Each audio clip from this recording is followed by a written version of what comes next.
ገነት ሽሮ ቤት የሚጋባው የቤተ ክህነት መነኩሴ ነው። ሆዳም መነኩሴ የዘረፉ ሁሉ መድኃኒት ነው የሚውጡት፣ ግን አይበሉትም። ቤተ ጽጌን የበሏት እየተበሉ ነው። አራዳ ጊዮርጊስን የበሉ እየተበሉ ነው። ጸልዩልን፣ አልቅሱልን። የምናደርገው ጠፍቶናል። ለተልላክ ከብሎናል በጣም። አሁን በኢትዮጵያ እየሆነ ያለው ለመናገር የሚከብድ ለማውራትም ግራ የሚያጋባ ነገር እየተፈጠረ ይገኛል። በመጽሐፍ ቅዱስም ሰፍሮ የምናገኛቸው ሄሮድስና ፈርዖንን የሚያስነቅ ትውልድ ተፈጥሯል። በዚህ ሁኔታም ሃይማኖት እውነት አለን ወይስ እያስባለም ይገኛል። ሌሎች በንጹሃን ደም የምትነግዱ ሼር ላይክ እናገኛለን፣ ከዛም አለፍስል ሽፍራፊ ሳንቲም እናገኛለን ብላችሁ የነዚህ የንጹሃን አምላክ እንደሚበቀል አታውቁም? በተሰማ ሰበር መረጃ 5 አውቶቡሶች ሙሉ በሙሉ ተይዘዋል። ሰላም ጤና ይስጥልኝ። እንዴት አላችሁ? እግዚአብሔር የተመሰገነ ይሁን። በአዳዲስ ቪዲዮዎች ተመልሼ መጥቻለሁ። እንግዲህ ዛሬ ሰፋ ያሉ ነገሮችን አስቃኛችኋለሁ። ብፁዕ አቡነ ኤርሚያስ እንግዲህ የሰሜን ወሎ ሀገረ ስብከት ሊቀ ጳጳስ እኛ ከብዶናል፣ አቅቶናል፣ ምናደርገው ጠፍቶናል፣ እባካችሁ ጸልዩልን ይላሉ። ይህንን ስለምንድን ነው የተናገሩት የሚለውን ማስቃኛችሁ ይሆናል። እንዲሁም ደግሞ አባ ቃለ ጽድቅ የተባሉ አንድ የቤተክርስቲያናችን አባት በንጹሃኑ ደም አትነግዱ፣ ሽርፍራፊ ሳንቲምና ላይክ ለማግኘት ብላችሁ በንጹሃኑ ደም አትነግዱ ይሉናል። እውነት በንጹሃኑ ደም እየተነገደ ነው ያለው? እሱንም ማስቃኛችሁ ይሆናል። አሁን ሀገራችን ኢትዮጵያ ያለችበትን ከባዱን ሁኔታ እንመለከታለን። ብዙ ነገሮችን የምንመለከትበት መርሃ ግብር ነው። እስከ ፍጻሜው አብራችሁን ቆዩ፣ ታተርፉበታላችሁ።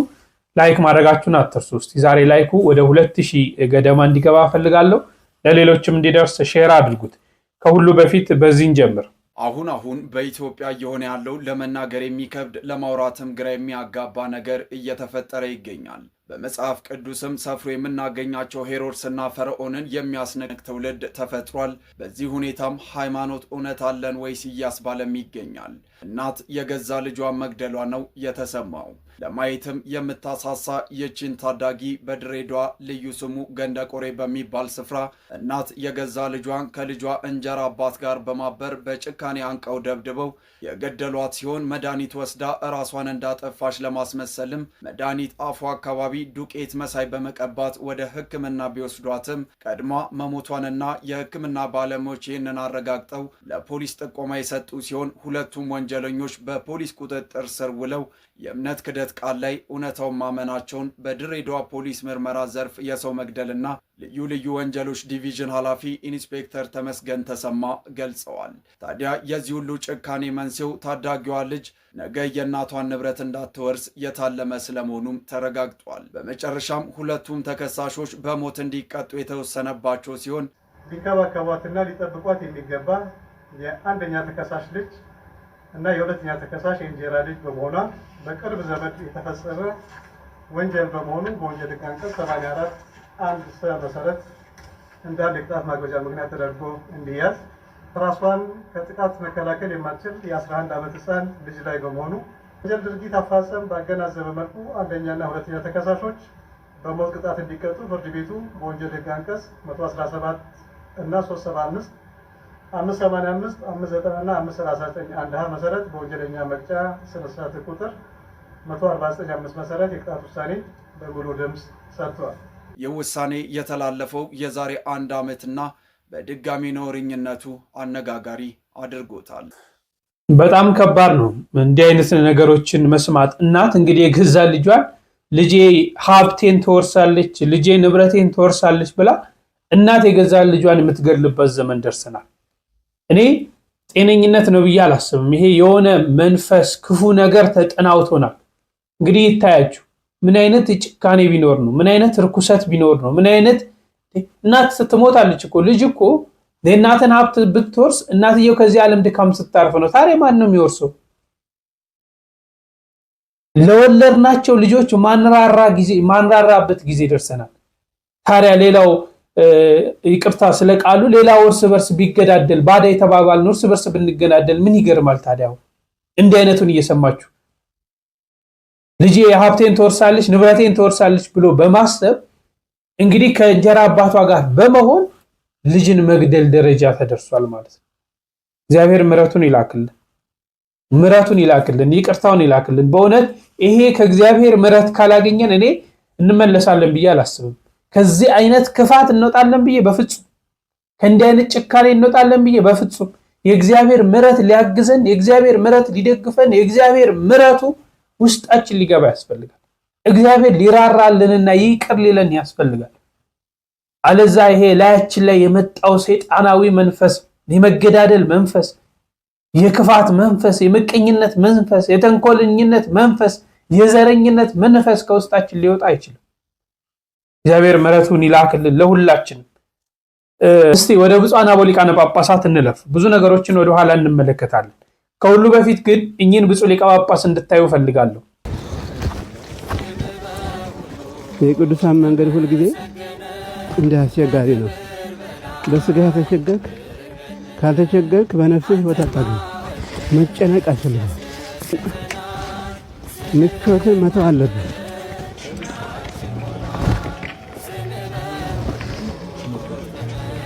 ስጋዬን ሳይ ወድቄ ነገፍ ነበር ከሳት ላይ።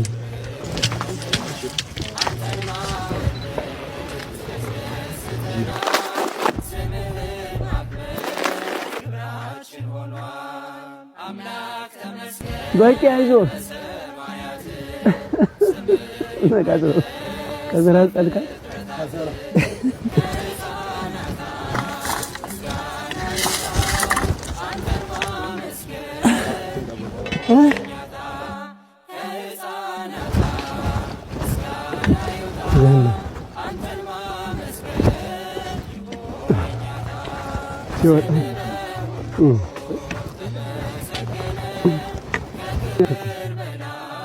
ቀኑ ቅዳሜት ነው። ያረበራው መንገድ ነው ያደርግናል።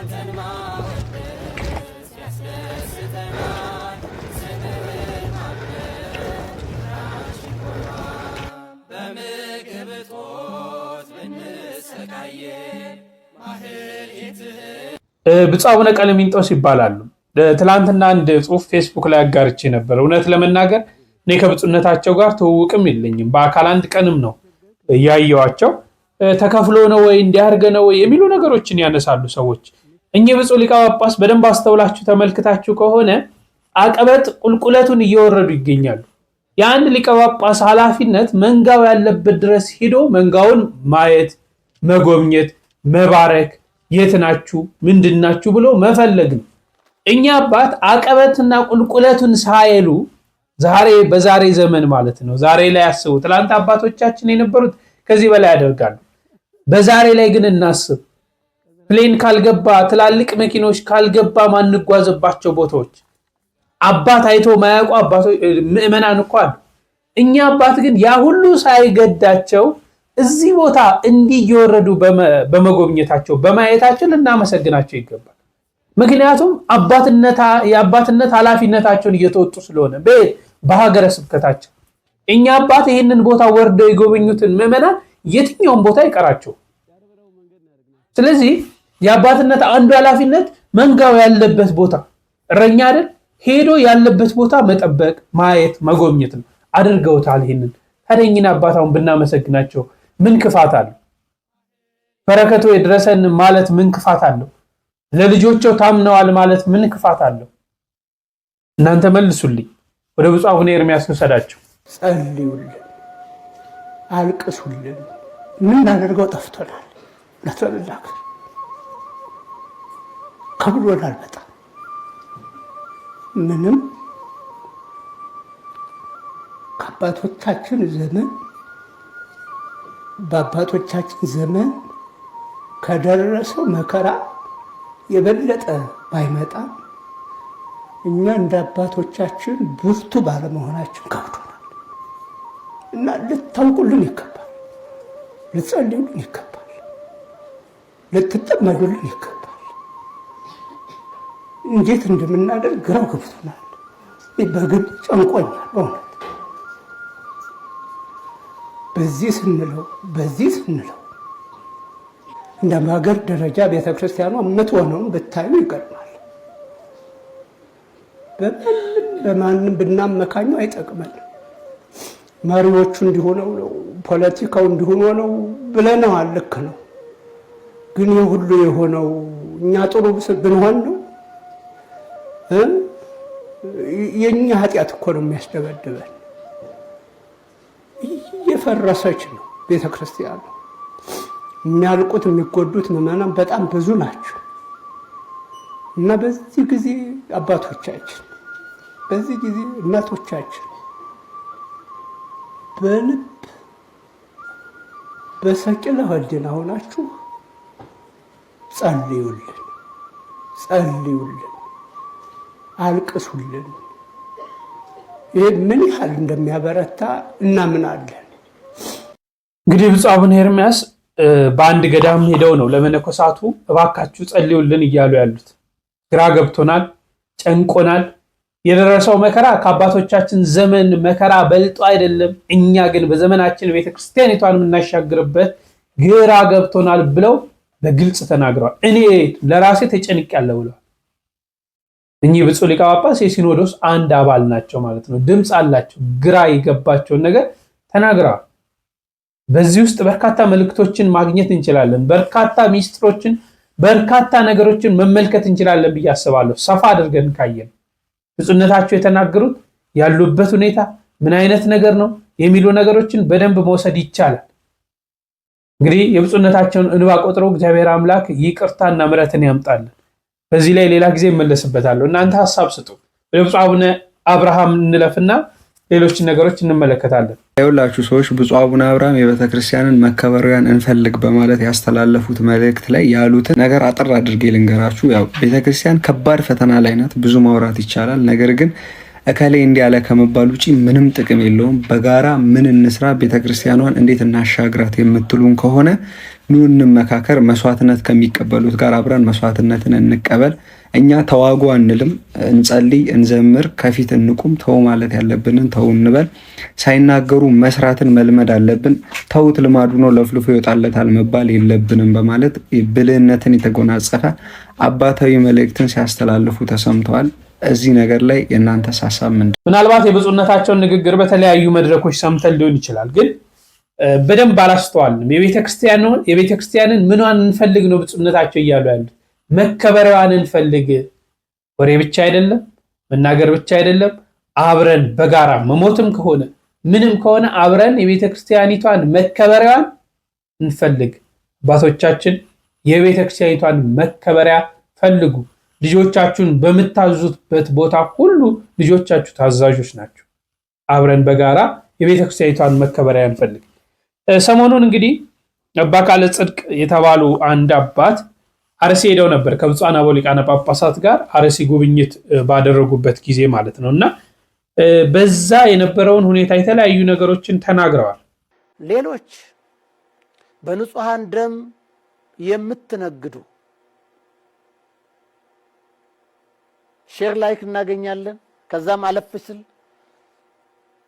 ሽርፍራፊ ሳንቲም እናገኛለን ብላችሁ የነዚህ የንጹሃን አምላክ እንደሚበቀል አታውቁም? ገዳዩ ብቻ እኮ አይደለም፣ ገዳዩም ያስገደለም ግድያውን ያወራለትም ጀግንነቱንም ያጀገነ እነዚህ በሙሉ ዋጋቸውን ይቀበላሉ። አይጠቅመንም። አንተ የት ልትኖር ነው? ሀገር እንዲፈርስ ህዝብ ለህዝብ እንዲበጣበጥ አድርገ አውርተ ጽፈ አንተ የት ልትኖር ነው? በእርግጥ ዛማዶ ሆናችሁ የምታወራላችሁ። ከሚገርማችሁ ከዛ ቦታ ሳንነቃነቅ ነው ወሬው የተወራው። እኛም ራሱ በውል ሳይገባን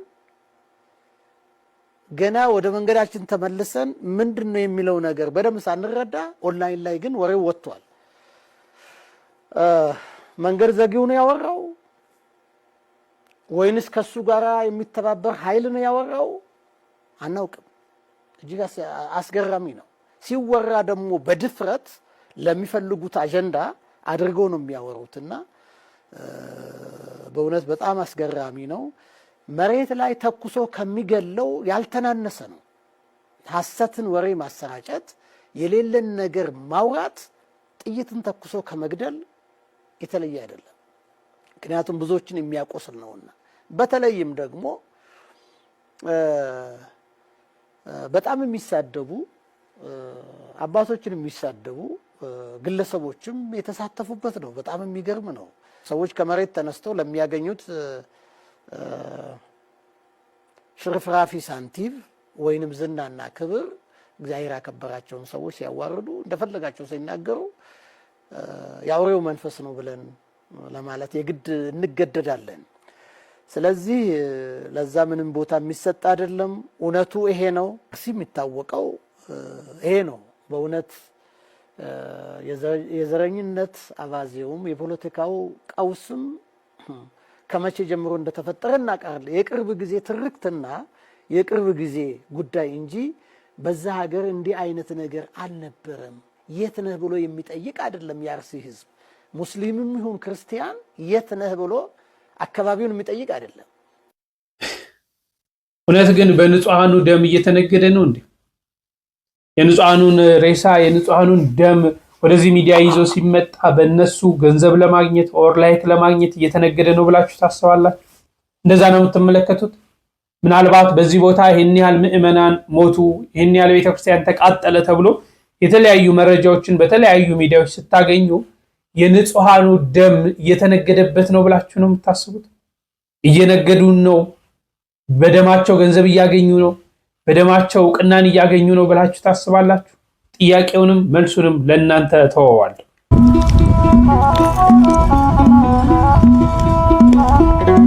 ይሄ የምታዩት ቃሪያ የቲክቶክ ወይም የላይቭ ቅጣት አይደለም። የሰማዕቱ የሚናስ እምነት ነው። ይሄ ነገር ስር እየሰደደ ያለ ይመስለኛል። ቤተክርስቲያን ባይዘው እንዲህ አይነት ስርዓት የላትም። አባ ሚናስ የሚባል ቤተክርስቲያን ነው። ቃሪያ የቃሪያ እምነት ተብሎ እንግዲህ ቃሪያ እየተበላ ማለት ነው።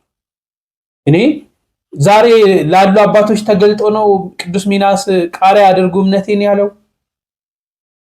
እኔ አላቅም። ዛሬ ነው እንደ ቅዱስ ሚናስ የነበረው? እግዚአብሔር የገባለት ቃል ኪዳን በቃሪያ ነው? ይሄስ ቃሪያ ከየት ነው የሚገኘው? ከገበያ እየተገዛ አይደለም የሚመጣው? እኔ ወደ ቤተክርስቲያን ወዴት እየተጓዝን ወዴት እየሄድን እንደሆነ አላውቅም። ግን ቤተክርስቲያን ውስጥ የቃሪያ እምነት የሚባል የለም። አባቶቻችን በስርዓት ያስረከቡን ነገርም የለም። በደንብ ተገንዘቡ፣ በደንብ ተረዱ። ማን አቤት ብሎ ይሄን ነገር እንደሚያስቆሙ አላውቅም። ግን የቃሪያ እምነት ካለ ንገሩኝ፣ በማስረጃና በመረጃ። ሁለት ነገሮችን እንመልከት። ዘመድኩን ያነሳቸው ጉዳዮች አሉ። በእስልምና ደግሞ በአንድ ቤት እንግዲህ ክርክር እየተደረገ ጥያቄዎች እየተጠየቁ በጣም በሚገርም ሁኔታ አንድ ወንድም የጠየቀውና የመለሱት ምላሽ አለ። እስቲ ስሟቸው። ገነት ሽሮ ቤት የሚጋባው የቤተ ክህነት መነኩሴ ነው። ሆዳም መነኩሴ የዘረፉ ሁሉ መድኃኒት ነው የሚውጡት፣ ግን አይበሉትም። ቤረ ጽጌን የበሏት እየተበሉ ነው። አራዳ ጊዮርጊስን የበሉ እየተበሉ ነው። ለሐኪም ነው የምታወጣው።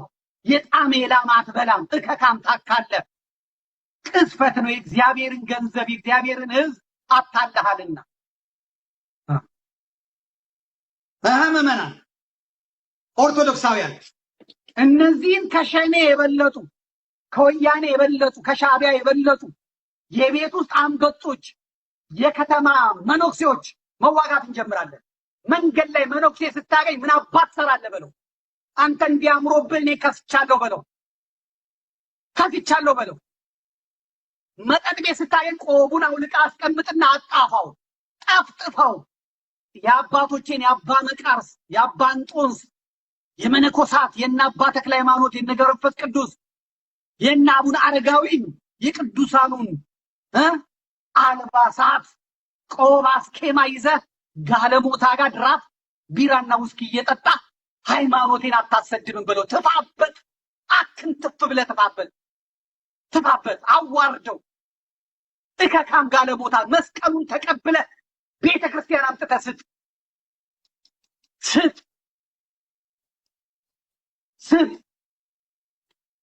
ድፈሯው በጥሳውን ቤተ ክርስቲያን የተተበተበባት ኦርቶዶክስ እንዳታድግ ያደረጋት እላዋ ላይ የተጫነው ሌባ ጋለሞታ ከተማ የሚርመጠመጥ መነኩሴ ነው።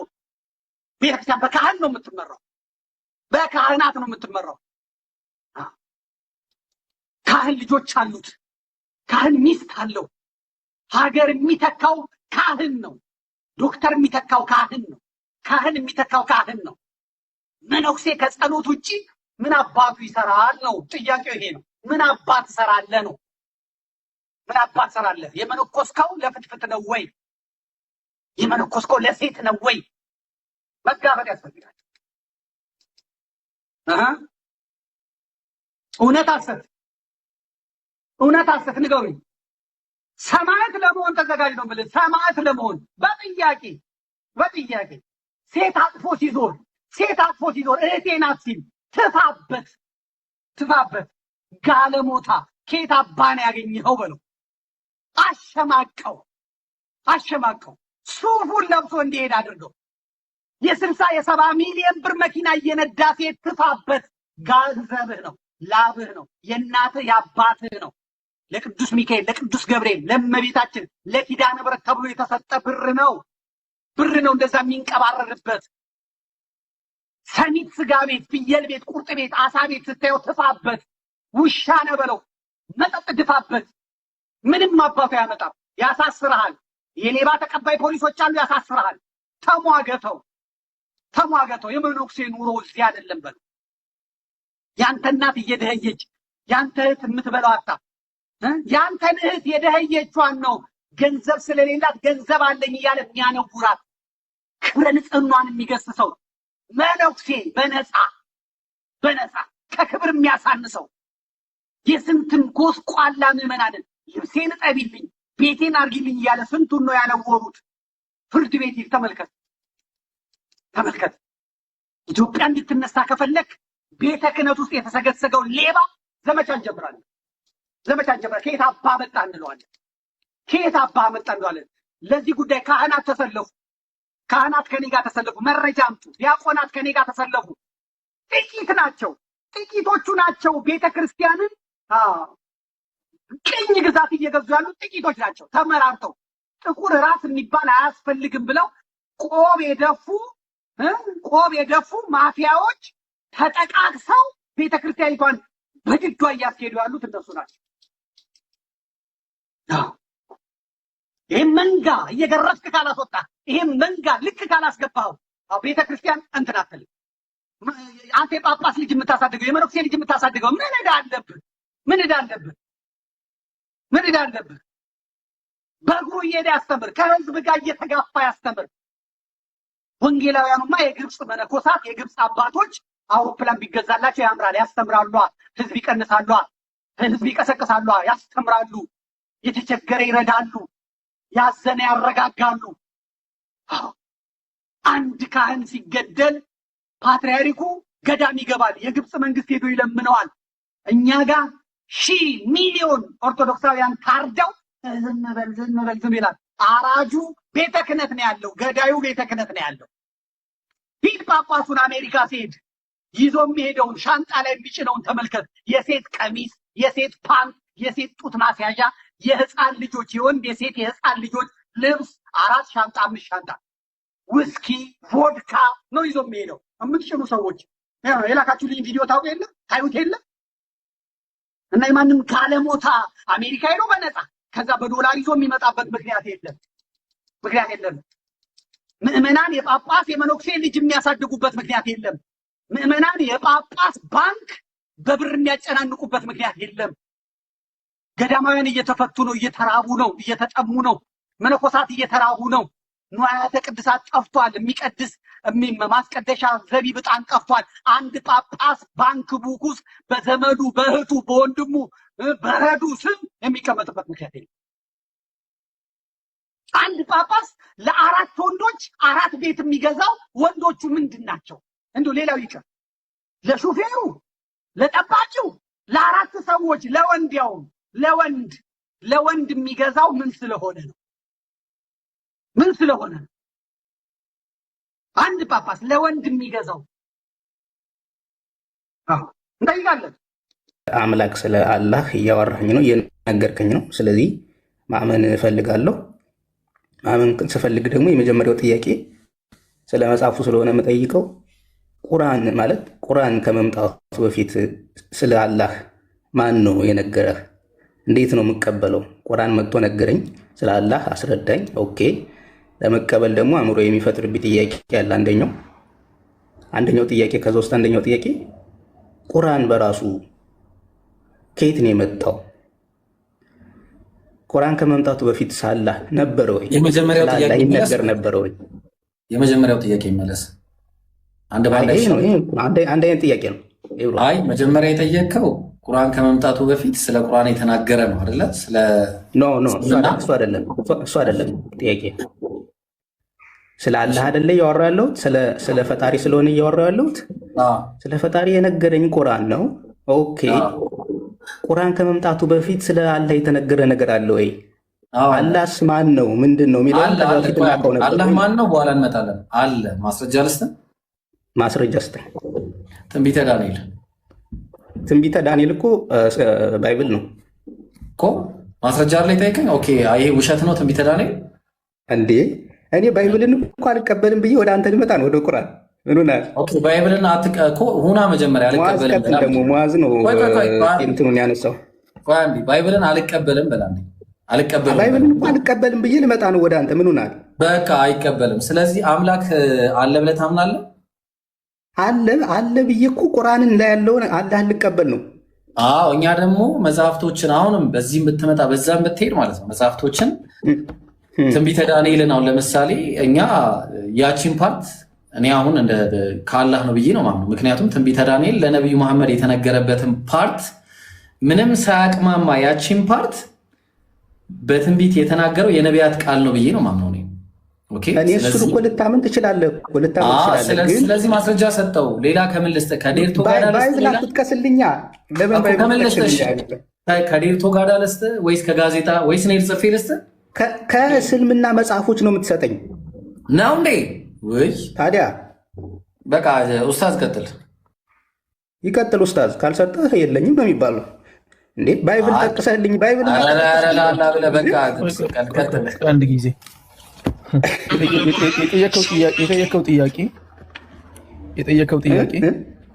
የጠየቀው ጥያቄ እስልምና ከማ በፊት መሆኑን ያልከኝ ጥያቄው ክሊር ነው። እስልምና ስለ አላህ ስለ ታላቁ አላህ ብለህ አሁን እያብራራህ ነበር። ይሄን ሁሉ የነገረህ ማን ነው? ከቁርአን በፊት ነበረ ወይ? ከመሐመድ በፊት? መሐመድ በ42 ወይ በ40 ዓመቱ ነው የወረደው መጽሐፉ እንደሚታወቀው። እሱ ከመምጣቱ በፊት ነበረ ወይ? አዎ ነበረ፣ ከሱ በፊት። እሱን አስረዳኝ። ከእስልምና መጽሐፍ ነው፣ በባይብል አትጥቀስልኝ። ባይብልን ከሱ በፊት አንድ ነገር እስቲ ልበልክ። አንደኛ ነገር ባይብልን አልቀበልም የምትል ከሆነ አንደኛ ነገር አልቀበልም ሳይሆን ባይብል አያገባውም እዚህ ነው የምልህ። አይ ለምንድን ነው የማያገባው? ያገባዋል እንጂ። እንዴት ነው የሚያገባው? የእስልምና መጽሐፍ ላይ እኔ እስልምና ራሱን ችሎ ቆሞ ነው ማመን የምፈልገው ነው። አሁን 21ኛው ሴንቸሪ ነው እንደምታውቁት። ሰው ማሰላሰል ይችላል፣ መጠየቅ ይችላል። ጥያቄው መመለስ ከቻልክ በእስልምና ቁመህ አሳምነኝ ነው እያልኩ ያለሁት። በእስልምና ላይ ቆሜ ሳሳምንክ አላህ ስብሐነሁ ወተዓላ በተከበረው ቃሉ በቁርአን ላይ እነኚህ ነገሮችን አንድ ቦታ አይደለም በተደጋጋሚ ቦታዎች ላይ ነግሮናል። ያንተ ጥያቄ መጣ አውቀዋለሁ። አሁን ወደ ቁርአን ልትመጣ ነው አይደል? አሁንም ድጋሚ እንዴ እኔ ጥያቄው ከቁርአን በፊት ነው እያልኩ ያለሁት። ቁርአንማ መሐመድ በ40 ምናምን ዓመቱ ወረደልኛል ነገርህ፣ ከዛ መንከው ጥያቄ ታዲያ የቱ ጋር ነው? ይህን ሰው እያልከኝ ያለኸው ስለ ኢስላም ነው እኮ። ስለ ኢስላም እኮ ነው እየነገርኩ ያለሁት። ስለ ኢስላም ስትጠይቀኝ ደግሞ ነቢዩ ሙሐመድ ሰለላሁ ዐለይሂ ወሰለም ኢስላምን እኛን አምጥተው አስተምረውናል። እሱ ነው የመሰረተው። ለምንድነው የሚመሰረተው? እሱ በፊትም ነበር እንጂ ሲጀመር አብዛኛው ሰዎች ያልኩ ነው። ስንት ዓመት በኋላ ነብዩ መሐመድ መጥቶ ነው የነገረ።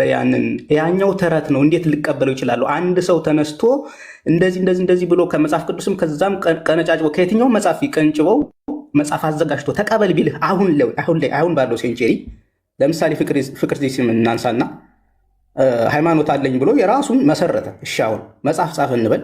ከዛ የማይታወቅ ሶሳይቲ ላይ ሄዶ በጦርነት ሊሆን ይችላል አስፋፍቶ እሱ መጽሐፉን ለ10 ለ20 ዓመታት ሊሆን ይችላል ኮሬክሽን እየሰጠ አስተካክሎ ሄዶ ካራክተሮቹን ፈጥሮ ተቀበል እያለ እያለ ቢቀጥል ልክ ከ30 ከ40 ከ50 ከ200 ከ1000 ዓመታት በኋላ እየሰፋ የዛ እምነት ምክንያቱም ተመሳሳይ ነው።